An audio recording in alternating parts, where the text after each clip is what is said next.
Hello and welcome to the Build Up in association with Ladbrokes. I'm your host, David Gillick, and I'm joined by Ladbrokes ambassador and former Ireland international Stephen Ferris. Stevie, how's the form? Yeah, good. Thanks, David. It's been a big week. It's been a huge week, actually. I went and bought my first ever surfboard. So expect me next week to have my back will be bad again. I'll probably dislocate my shoulder.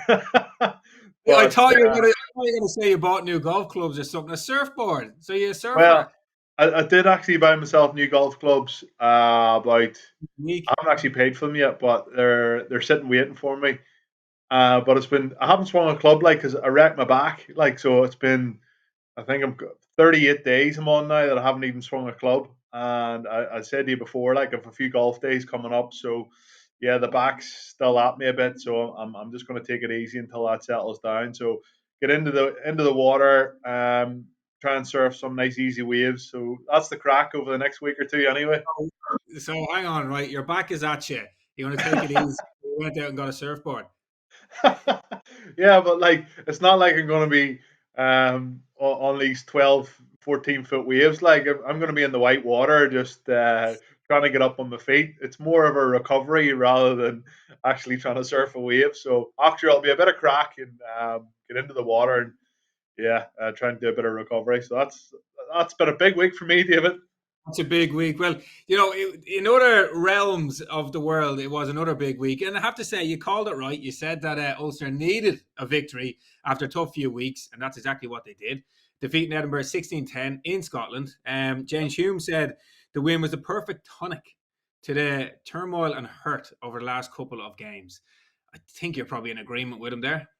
Yeah, definitely. I think the lads have actually few of them have went away to Portugal. A couple of lads, I think, in America. So they've obviously been given a week off.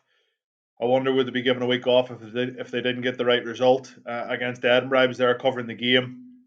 Edinburgh squandered so many opportunities in the opening 10 or 15 minutes. Made three clean busts. Like on the first kickoff of the game, two phases later, and they're up the middle of the pitch, and the ball just didn't go to hand. And that was the story of Edinburgh's night. And then Ulster just hung in there, weathered the storm, and then the next thing they got on the scoreboard, they kept it ticking over with Nathan Doak's boot. He won off the post, but I think he was 4 out of 5, and it was a wet and blustery night in the end up. So he played very, very well. And then they brought on John Cooney, who closed the game out very well. And Edinburgh could have snuck it at the very end, but I don't think they deserved to. I think Ulster were the better side on the night, and credit to Dan McFarlane for getting his men up for that because they could easily have been 14 points, 21 points down in the first quarter, but they held out and thankfully got the result. Which I think there's 4 teams now and 56 points in the league, so it's getting into the last weekend. There's so much to play for. Did you get a sense, like, been over there and you know a few of the lads, and you probably have your ear to the ground, in terms of the squad and all the rest? Did you sense that there was a performance there was building? Did you feel that this was, there was something was going to happen there? I know you said Edinburgh kind of squandered a few, but like again, you got to be in the game to win it. Yeah, you got it. Like Edinburgh haven't been beaten at home all season in the URC. Haven't lost a game. Um, Sorry, I haven't lost a game full stop in any competition in the Challenge Cup or in the URC. So for Ulster to go there and get a result, 7,500 as well. That's that wee stadium absolutely packed out, not a seat to be had. That was a brilliant, brilliant atmosphere. And I was on the flight. I travelled over with Paul Marshall, but our flight kind of get in the same time as the lads. I think teams are still chartering flights just because of COVID and everything else, just to make sure that they're squeaky clean. We get in at the same time and chatting to a few of the lads. Ian Madigan was chatting to him. He obviously wasn't involved in the 23, but obviously trained all week. And he said, no, the boys have trained really, really well. Young Andy Warwick, who was in the front row, Alan O'Connor, a couple of other lads as well. Bryn Cunningham, who's the director of rugby, so to speak, at Ulster. I think head of operations is his title. He said, things have been great, really good training week. And I think that hasn't been the case the previous couple of weeks before that. So there was positive vibes coming out of the camp before the whistle even blew. So it was good to see them turn it on. And they could have easily have slipped up, David. Like in the last 10 minutes, could easily have Edinburgh could have went their way, but a lot of resilience shown. 180 tackles made in the match compared to Edinburgh's 93 or 96, I think it was. Nearly double the effort there in defence. But yeah, happy days. Roll on. If they can get a home win against the Sharks in a couple of weeks' time, then they should be guaranteed that top 4 spot. Yeah, and speaking of the Sharks, and obviously, yeah, the other provinces, Munster defeated Cardiff 42-21, but there were defeats in South Africa. Connacht and Leinster, with the Sharks beating Connacht 41-21, and Leinster fall into the Stormers by 20 points to 13. Did you get a chance to look at them? What do you make of those results? Yeah, I was covering we just had a very short build up to the Leinster Stormers game. I'm going through the team, right, and Soroka, who got man of the match, and he was wearing the 6 jersey, sometimes plays in the second row. I think he's a Clontarf boy as well, who obviously won the rugby there at the weekend. Big weekend for them. And, he came on afterwards and he said in his post-match interview, I think he's Ukrainian by birth, possibly. And, he was chatting away and he was very giddy, very excited. And he was like, a lot of people think, this is our second string side, but like we're here to show everybody that we mean business and everything else. And like in fairness, they did play particularly well in large parts of that game, but Stormers had a little bit too much class. But when he said, this isn't our second string side, I then went through the side and I was like, right, well, Andrew Porter wasn't playing, Kelleher wasn't playing, Furlong wasn't playing, Maloney wasn't playing, Murphy wasn't playing, Van der Veer wasn't playing, Conan wasn't playing, Gibson Park wasn't playing, Sexton wasn't playing, Henshaw wasn't playing, Ringrose wasn't playing, James Lowe wasn't playing. And I was just like, hold on a second. That is 100% a full second string side. And a lot of those players actually that got game time in South Africa are third string, on the fringes of the URC second string. So, valuable experience for those guys out there that they get against 2 South African teams, obviously coming up with 2 losses. But yeah, it'd be brilliant rolling into this week against the Leicester Tigers to see a fully rested Leinster team ready and raring to go. And I'm so intrigued to see how they're going to react. So yeah, obviously disappointing to lose 2 matches away in South Africa, but I think Leo Cullen will be happy enough with some of the individual performances like Soroka in that second game, getting Andrew Porter valuable game time in the first game, and moving forward into the next couple of big weeks. Yeah, it's interesting. You obviously second string and all the rest are down in South Africa, and then you look at this week, Leinster heading over to take on Tigers. Their coach Steve Brothwick said, Leinster have had a bit of an advantage because they've been down there second string. Now they come back, and literally all the names that you mentioned are now coming in quite fresh. Has he got a point? Okay, yeah, like you're always going to get the English coaches harping on about how difficult the Gallagher Premiership is, and every single week it's you never get an easy game. Well, they were playing Bristol at home, and Bristol are a little bit all over the place. Bristol made a raft of changes, and you would have fully expected Leicester to win that game. Like they won, what was it, 56-26 at a canter, and they still played a fairly strong side. And I think George. The thing with Leicester is Jasper Wiese at number 8, you have Ben Youngs at 9, and you have George Ford at 10. And if those 3 guys play well, which they've been doing all season, then they are bloody hard to beat. And Leinster going away from home. This is what we're going to see. Is this team made of it? Do Leinster have the minerals to go away from home and get a result? And I personally think they do. I speak to loads of people over in the Gallagher Premiership, people, former players that have played in it, and they think Leicester's going to win. And I'm like, well, why do you think that? And I just think, oh yeah, it's just a big game mentality. Look at Leinster in a couple of the semi-finals, in previous years against the big heavy pack of La Rochelle, when they get beaten at home at the Aviva against Saracens, exploited at the scrum and a few other bits and pieces. I was like, yeah, well, that's all well and good, but Leinster don't make mistakes. Yeah. They don't give the ball away. They don't. There's no unforced errors. They rarely make a knock on. They don't kick the ball dead. Johnny Sexton hits the touch with every single penalty that he gets. Like they just don't make mistakes. And you can have a big as heavy a pack as you want, but when you don't have the ball, it's very difficult to defend against for huge parts of the match. So I think Leinster, this is going to be a huge game. Obviously, two teams going really well in their respective leagues, but just with that fresh pack and fresh legs all over the pitch, then I have a funny feeling that Leinster are going to do the business. Good, yeah. Well, that'll be going to be an interesting game. Other kind of European action this weekend: Munster face off against Toulouse at the Aviva, which is a big one for them. With the French outfit beating Munster in last season's competition, an absolute classic in Thomond Park. For this clash, is there anything Munster can learn from Ulster's tie against Toulouse? And importantly, can they win? Yeah, I think they can win. Like I was reading on Twitter earlier on, €20 for an adult, €10 for a child, something like that. And they'll be clearing the droves, yeah. Yeah, 33,000 tickets sold or 35,000 tickets sold already.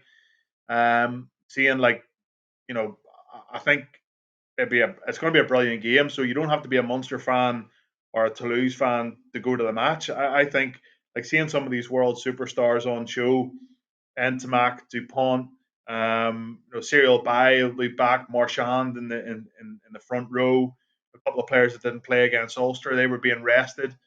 And yeah, I think it's going to be an epic clash. It'd be, Dale Endy got rested last week. Munster smashed Cardiff like we all expected them, put 40 odd points on them. We all expected that. Keith Earls got a rest. Dale Endy got a rest. Simon Zebo went back into the squad, into the team. Peter O'Mahony was back in the side as well after he got a rest against Ulster. Kendellen, might start at 7 this week, or he might be on the bench, and Hognett might start.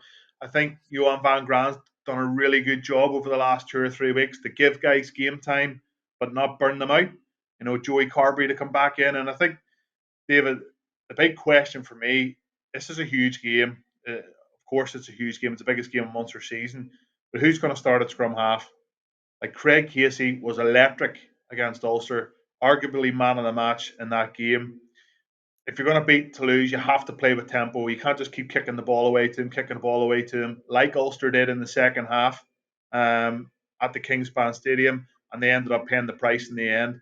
So I feel that Munster have to continue to play. They have to show the same tactics that they showed against Ulster a couple of weeks ago and against Cardiff, and keep the ball in hand and keep forcing this Toulouse side to make mistakes and get this big heavy pack running around that big Aviva pitch. So yeah, it's going to be an interesting one. For me personally, I think I'd play Craig Casey. I think he's in really good form. Box kicking is exceptional, and again, people are saying that he's got arguably one of the best passes in world rugby. So that's huge kudos to him. And yeah, I think Munster, even though they're still missing a couple of key guys in the pack, like Gavin Coombs there, Dave Kilcoyne at loose head, but maybe they just have enough to sneak over. Okay, so you think Munster are going to get the win? You think Leinster are going to get the win? What else? You got La Rochelle, Montpellier. Yeah, I think La Rochelle. They obviously got beaten by Toulouse they beat Toulouse last week. Toulouse beat La Rochelle last week 23-16, and it was that wee spat on the sideline floating around social media of Ronan O'Gara and the head coach at Toulouse having a few verbals. It was quite funny, but La Rochelle have got a couple of big heavy lads to come back in for them. I'm not sure if Will Skelton will be fit to come back into the second row, and yeah, at home. You got to fancy La Rochelle. It'll be buzzing, a really good atmosphere. That's a terrific ground to go and watch rugby at. So, La Rochelle Montpellier, 5:30 p.m. on Saturday afternoon. It clashes with the Leicester Leinster game, but yeah, I'll be flicking between the both of those. I'd say, David. And finally, Racing 92 against Sale Sharks. Yeah, I gotta say, Racing 92 again at home. That stadium. I'm not sure if you've been there or you've seen too much of it. Like the atmosphere generated indoors, obviously, the plastic pitch. They have the tunes pumping, and I think Seal. I think I'm not saying that Seal are lucky to be where they are, but I think they've exceeded everybody's expectations. And I think like this is their final. Somehow if they got a result like this would be, I think the shock of the weekend. I'm not writing them completely off because they're a really well coached team. I think they have a good game plan in place, but it's just the individual quality that Racing 92 have that should see this game out. So for me, yeah, I'm going to go for a Munster win, a Leinster win, a La Rochelle win, and a Racing win. So only Leinster the away side to get a result. Kind of a personal question when you're kind of teeing up all these, and I can see that enthusiasm, and you're still involved, doing all the kind of media coverage and all that. Do you ever kind of go there and go, I want to be out there? The atmosphere and all that you're saying. Do you ever kind of, put the surfboard away, put the golf clubs away? Particularly at this stage of the season when the games are big, there's important matches taking place. I haven't given you a yes or no answer because, like, there's obviously when you're at match nights, you get that buzz, the energy off the crowd. Knockout rugby. There's nothing like it. Champions Cup finals, semi-finals, unbelievable. It's the same buzz you would get when running out and playing in a World Cup quarter final. Definitely same buzz, because everything's on the line. You can't lose. You have to turn up. And like this is where you find out who your big game players are. So from a personal point of view, I always relish these opportunities and maybe selfishly thought about myself a little bit more than the team to make sure. And that's maybe just like the preparation, making sure that I know every single role and responsibility that I have to do when I get on the pitch so that the team actually does perform. So selfish in a little bit, a small way, but I always wanted to be the best player in the pitch as well. And is that selfish? I'm not so sure. It's when you get the ball that you want to make an impact. You want to run over somebody. You want to, when you're in defence, absolutely light somebody up and knock them in the next week. And that's the kind of mentality that I had, and probably detrimental to my career and why it finished up a lot earlier than it did was because that's why I kind of thought going into every game instead of just the big games. And that's why I picked up probably a few too many knocks. But I miss that. I miss that feeling of expectation, the having to go out and perform, and that pressure. I love that pressure. So now it's pressure of a couple of onlookers trying to watch me catch a wave on the west strand of Port Rush. God help the other surfers that see you on a surfboard. They steer the other way, get away from him. Well, they're not going to miss me. The bloody surfboard's 9 foot long, so they'll see me coming from a mile off. But yeah, I don't miss the game of rugby. I don't miss playing the game of rugby, David. I don't miss the knocks, the physical abuse that you give your body. But I miss probably that winning feeling, and I miss that pressure. And sometimes when I'm working before these big games, of course you go, geez, I'd love to be running out alongside, Anton Dupont or Flamont or, some of these big hitters for Toulouse, or I'd love to be running out alongside Peter O'Mahony with 40,000 screaming Munster fans. Of course you would. Anybody would. But you can tell I enjoy working the games as well, and you still get a bit of that buzz and energy just from standing on the sideline and feel it feeding off the atmosphere. Yeah, well said, well put. Well, look, that's you, Stevie. Thank you for your time, and Cheers. Remember, if you are having a bet on anything this weekend, please do gamble responsibly. Visit gamblecare.ie for more information. We'll be back next week for more of the build-up with Ladbrokes.